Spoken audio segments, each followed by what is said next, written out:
We're really grateful to Research England for supporting us with funding to run a 2-day workshop involving patients, members of the public, and also interdisciplinary scientists working with quantitative approaches to address healthcare challenges.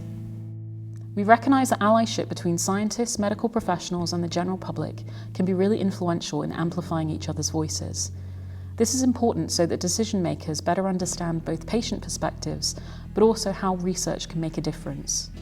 However, communities being on the same page is not always straightforward, particularly regarding the use of complex mathematical terminology and techniques within biomedical research. The workshop aimed to bridge understanding and build greater transparency and trust in mathematical and computational approaches to solving medical and healthcare challenges. During this workshop, we co-defined allyship between researchers and people with lived experience and identified opportunities for joint advocacy. We sought to understand barriers and aids to achieving research impact from the perspective of different communities. We developed the science communication skills of both our researchers and also the lay participants taking part with us through creating creative and inclusive co-working practices.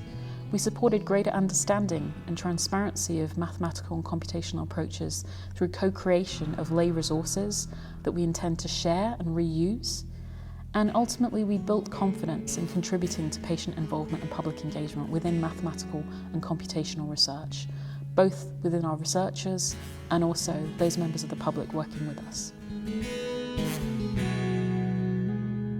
We hope this video has been able to show how we've created collaborative resources with members of the public and patient groups working alongside our research team.